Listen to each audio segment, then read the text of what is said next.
The world we live in now is built upon the skeletons of lost civilizations.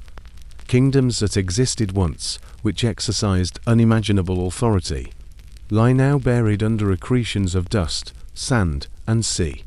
Entire peoples, languages, cultures, cities just vanished. Nobody saw them go, and nobody actually knows why. What happened to these lost civilizations? Who they were? Where did they vanish to?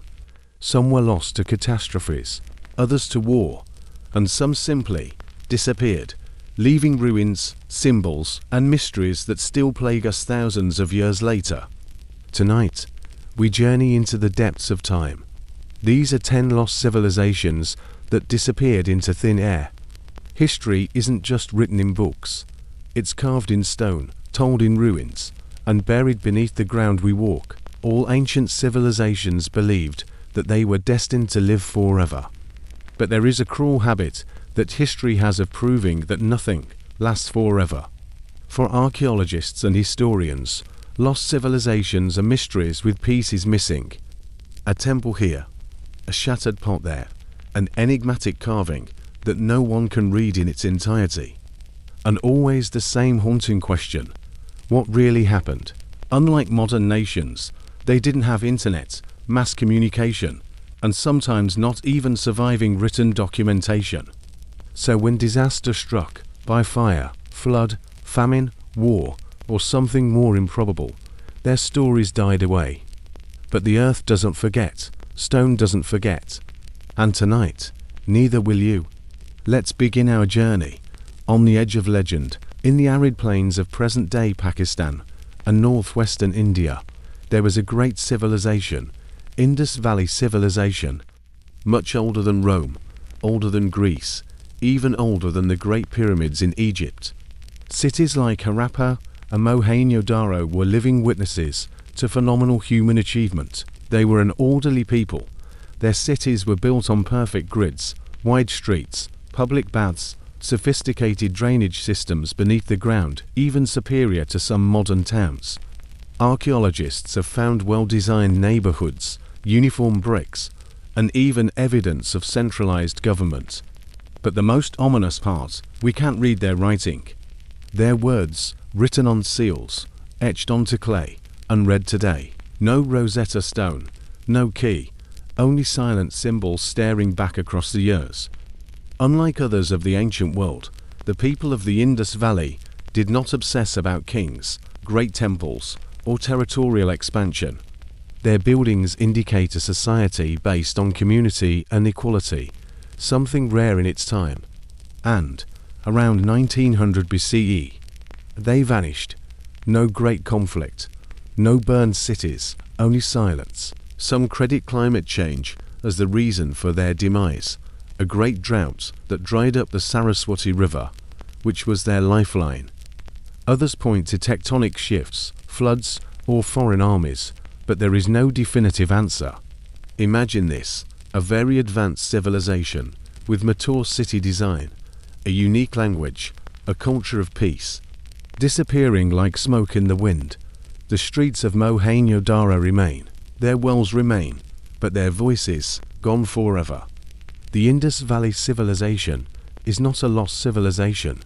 It's a mystery chiseled into rock, waiting for someone, someday, to finally hear their story once more. Hidden among the rose-red bluffs of Jordan's desert lies Petra, a city carved entirely out of rock. It had been lost to the world for centuries. Those who built it, the Nabateans, were once the ruling traders. They controlled the spice trade along Egypt, Arabia, and the Mediterranean. While Rome and Persia fought against each other, the Nabateans grew rich in secret, selling myrrh, frankincense, silk, and spices to everyone. Petra wasn't just beautiful, it was planned with genius. The Nabateans built tunnels that harvested and retained each drop of rainwater, creating a thriving city in one of the arid areas of the world. The treasury, with its imposing columns, was carved from solid rock more than 2,000 years ago. No cranes, no power equipment. All their brilliance notwithstanding, the Nabateans left behind no written records of their fall. By the 1st century AD, Rome had taken over their territory. Trade routes shifted. Earthquakes took place. Their city fell still one morning. Petra was forgotten by the world for nearly 1,000 years, hidden behind canyons and sandstorms, until in 1812 a Swiss adventurer stumbled upon it. The treasury now stands as a stony ghost, a testament to people who domesticated the desert and disappeared. The Nabateans lost not just their city, their entire civilization was lost, leaving no greater monument than any words, Petra itself. Prior to the Aztecs, prior to the Maya, there was another great Mesoamerican civilization, the Olmecs. They are also known as the mother culture of Central America. From 1200 to 400 BCE, they built thriving cities in modern-day Mexico. They gave the region its first writing system, elaborate calendars, and incredible stone architecture, their most lasting legacy. The colossal heads, enormous stone statues, up to 50 tons in weight, cut with awe-inspiring precision. The Olmecs lived in fertile, swampy lands and developed them into magnificent ceremonial centers like La Venta and San Lorenzo. They had sophisticated systems of trade, projecting their influence far and wide beyond their own territories. They worshipped mysterious gods, half human, half jaguar, and conducted rituals still not fully understood. And yet, they disappeared around 400 BCE. Their cities were abandoned, their monuments to be swallowed by jungle. There is no visible sign of conflict. Climate change or river currents are believed by many to have destroyed their agricultural base. Others believe it was internal conflict or disease. Whatever it was sudden. The Olmecs are a prime example of how a foundation civilization will just vanish, leaving only fragments to future ages. The Aztecs, the Maya, they would follow, but they owed their cultural heritage to many of these trailblazing pioneers. The Olmecs are gone. Their footprints can be found everywhere in the history of Mesoamerica. And yet, nothing of their own history survives. Before skyscrapers pierced the clouds, or railroads bisected continents, a glorious civilization flourished in the American Southwest. They are called today the ancestral Pueblones, also known as the Anasazi. They built massive cities in canyon and desert terrain between roughly 100 CE and 1300 CE, where survival itself seemed impossible. Their greatest achievement was Chaco Canyon, a colossal complex of stone buildings, some several stories tall, built with flawless astronomical geometry. Every summer solstice and equinox, the sun would look through holes and mark the passage of time, showing their astronomical knowledge as precise as any ancient astronomer. Their engineering prowess, though, went no higher than the skies. They carved fine road systems, linking far-flung settlements across modern-day New Mexico, Arizona, Utah, and Colorado. They tilled crops in arid land, channeled water, and developed a healthy trade network. Then, as so many great civilizations do, they vanished. By the late 1200s, Chaco Canyon and Mesa Verde were empty. No armies. No evidence of war ruins. Nothing. Archaeologists believe nothing less than a combination of megadroughts, depletion of resources, and internal social pressure pushed them out. Others suggest religious or cultural shifts scattered them in small groups. Now, their rock cities remain, skeletal reminders of what was. High on the Mesa Verde walls, their homes are trapped in time, bowls still on the shelf, rooms still in place as if the occupants had walked out and never come back. Their heirs live today among the modern Pueblo nations. Yet the great cities of the ancestral Pueblones remain among the most haunting abandoned places in North America. In the Greek hills of old, several centuries before Socrates, Plato, or Aristotle, there existed another empire, the Mycenaean civilization. From 1600 to 1100 BCE, they ruled the Aegean world with kings, warriors, and imposing architecture. They have given us Agamemnon, Helen of Troy, and the legends of the Trojan War. Their cities, Tiryns and Mycenae, were protected by massive stone walls known as cyclopean, as if giants had built them. The Mycenaeans were master builders, merchants, and warriors. They adopted from the Minoans the art of writing and created the script we call Linear B, and thus became the first Greeks to provide written testimony. And yet, within a matter of a few generations, they disappeared. Around 1200 BCE, the collapse of the Bronze Age swept across the Mediterranean. Mysterious sea peoples raided coastlines, cities were reduced to ashes, and networks of commerce collapsed. Mycenae's palaces stood empty, writing disappeared. The Greek world was plunged into darkness.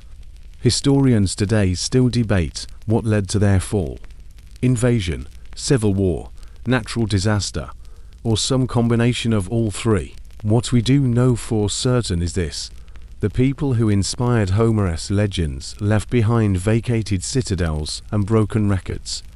Their disappearance left a cultural hush that lasted for centuries, until the appearance of classical Greece. Their ruins persist, silent, monumental, and enduring. The Mycenaeans remind us that even the most legendary empires can fall, without so much as a farewell. Deep in the heart of Southeast Asia, dense jungle all about it, Angkor Wat is the world's largest religious monument. It was once the Khmer Empire's crowning glory, which ruled most of modern Cambodia, Thailand, Laos, and Vietnam from the 9th to the 15th century. During its prime, the Khmer Empire built water and stone cities, with fine canals, reservoirs, and temples that asserted control over religion and engineering alike. Angkor itself had nearly 1 million people, one of the greatest cities on earth then. And then, it was quiet. In the 1400s, Angkor was abandoned. The jungle reclaimed its temples. The world had forgotten this great empire for centuries. When the French explorers discovered it in the 19th century, they thought they had stumbled upon the ruins of a lost world. Historians now blame climate change, in the guise of decades of drought followed by relentless monsoon floods, for eroding the foundations of the empire. Combined with foreign invasions and internal strife, the great Khmer rulers lost their hold. Humans dispersed, jungle reclaimed, temples stood. Angkor Wat, Bayon, and Tar Prom now stand as silent witnesses to an empire that bloomed in glory and dissolved into mystery. Far out in the Pacific Ocean, on a barren island thousands of miles from any continent, there was an odd culture. This was Rapa Nui, as the world learned to call it Easter Island. The Rapa Nui settlers came between 800 and 1200 CE. Despite all odds, they established a successful civilization on a tiny, remote island. Their most lasting legacy, the Moai statues, massive stone heads, some more than 80 tons in weight, that were carved and moved without wheels or modern tools. But the Moai were more than art. They were symbols of power, spirituality, and community. Whole clans competed to build the best and most spectacular statues, covering the island in an open-air monument to human achievement. Then came the fall. By the 17th century, its population had been wiped out. Scholars believe deforestation, as a result of overexploiting the scarce resources available on the island, combined with civil war, famine, and then European diseases, eradicated their civilization. Remnants of a magnificent civilization remained only when Dutch explorers reached the island in 1722. The Rapa Nui story is a secret under warning, a testament to the fragility of human achievement, even in paradise. The statues stand watch over the island, guarding the secrets of their makers. Before the pyramids rose above the sands of Egypt, before the Mesopotamian ziggurats pierced the heavens, there was a secret and advanced society on modern-day Ukraine, Moldova, and Romania. We call it the Cucuteni Tripilia culture, a name not many today would know. But between 5500 and 2750 BCE, its inhabitants built some of the largest settlements of the ancient world.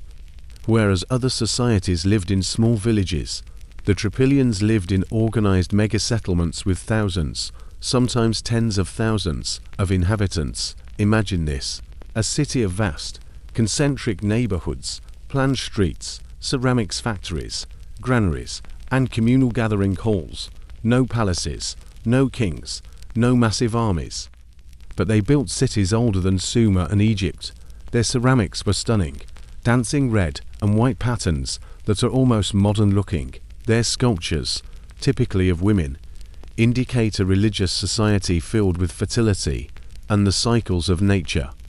But their most intriguing custom was likely this: they leveled their whole settlements, intentionally, every 60 to 80 years, and rebuilt them over the rubble. No one knows entirely why. Some say it was ritual. Some say it was renewal. Some say it was need. Then, around 2750 BCE, this wonderful civilization vanished. No war of the masses, no plague pits, no evident climate disaster, just silence. Archaeologists believe a succession of climate shifts, Indo-European migration pressure, and diminishing agricultural yields eroded bit by bit from the map this thriving civilization. The peculiarity: unlike every other civilization, they constructed no grand monuments, no temples, no pyramids, no written record. Their legacy is their cities, their artwork, and their mystery. For millennia, the Cucutini Tripilia culture lay forgotten beneath fields and forests. Only in the last century did archaeologists begin to uncover just how advanced they were. They remind us of a lost chapter of human history, one that proves not all civilizations fall with a bang. Some simply fade into the soil. If you sail over the turquoise waters of the Aegean, between Turkey and Greece, you will eventually end up on the island of Crete. Thousands of years ago, this was the vibrant center of one of the oldest great civilizations on Earth, the Minoans. Flourishing between 3000 and 1450 BCE, the Minoans were artists, seafarers, traders, and constructors. Their cities were unprecedented in the world. The palace at Knossos, with its maze-like corridors, frescoed walls, and complex plumbing, appeared a dream realization. It was reported to be the residence of King Minos, and the labyrinth, which contained the Minotaur, half-man, half-bull creature. Yet beneath the myth were a real, sophisticated people. The Minoans dominated Mediterranean trade routes. Their ships connected Egypt, Mesopotamia, and Europe. They had writing, a mysterious script called Linear A, that no one has yet been able to decipher. They worshipped goddesses, bulls, and nature itself. Their paintings show vigorous dances, ritual bull leaping, and peaceful scenes, a far cry from the war-torn imagery of other ancient empires. And then, in an instant, they were gone. Sometime around 1450 BCE, Minoan cities were destroyed or abandoned. Their hegemony collapsed overnight.